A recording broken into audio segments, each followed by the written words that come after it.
ഇന്നിതിപ്പോൾ ഇങ്ങനെ കാണുമ്പോൾ നമുക്ക് വലിയ പ്രയാസം തോന്നുമെങ്കിലും ഒരാഴ്ച 2 ആഴ്ച കഴിഞ്ഞാൽ ആ പ്രയാസമൊക്കെ മാറിക്കിട്ടി നല്ല രീതിയിലൊക്കെ വരും. അപ്പോൾ പ്ലാന്റുകളൊക്കെ അതിൻ്റെ ഇഷ്ടത്തിന് വളരാൻ വിട്ടാൽ ഇതേപോലെയൊക്കെ നമുക്ക് ലഭിക്കില്ല. അപ്പോൾ അതിനു വേണ്ടി നമ്മൾ മുൻകൂട്ടി തന്നെ അതിനെ ഒരുക്കിയെടുക്കണം.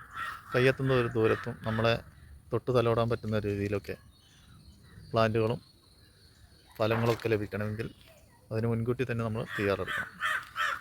നേരെ മുകളിലേക്ക് ഇങ്ങനെ വളർന്നു പോകുമ്പോൾ അതിങ്ങനെ നോക്കിയെന്നുകൊണ്ട് കാര്യമായില്ല. അപ്പോൾ അതിനൊക്കെ അതിൻ്റെ രീതിയിൽ വളർത്തിയെടുക്കണം. ഇന്നിതിപ്പോൾ ഇങ്ങനെ കാണുമ്പോൾ നമുക്ക് വലിയ പ്രയാസം തോന്നുമെങ്കിലും ഒരാഴ്ച 2 ആഴ്ച കഴിഞ്ഞാൽ ആ പ്രയാസമൊക്കെ മാറിക്കിട്ടി നല്ല രീതിയിലൊക്കെ വരും. അപ്പോൾ അതിൻ്റെ ഉദാഹരണമായിട്ട് നമ്മൾ പല വീഡിയോകളും ചെയ്തിട്ടുണ്ട്. അപ്പോൾ ഒന്നുകൂടി കാണിച്ചു തരാം. അപ്പോൾ ഇതൊക്കെ നമ്മളങ്ങനെ ചെയ്തു വെച്ചതാണ്. നല്ല രീതിയിൽ വളഞ്ഞും പുളഞ്ഞുമൊക്കെ മാവുകൾ വന്നിട്ടുണ്ട്. അപ്പോൾ കഴിഞ്ഞ ആഴ്ച നമ്മൾ ചെയ്തു വെച്ചിട്ടുള്ളൂ. പിന്നെ അതിൻ്റെ മുമ്പേ ചെയ്തു വെച്ചാണിത്, അതിൻ്റെ മുമ്പേ ചെയ്തു വെച്ചാണിത്. ഇതിപ്പോൾ നമുക്ക് കയ്യെത്തുന്ന ദൂരത്ത് തന്നെ പൂക്കലയിട്ട് വന്നിട്ടുണ്ട്.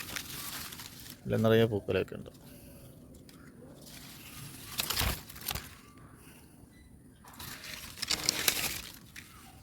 ഇതുണ്ടോ, ഇത് നാംഡോക്കാണ്.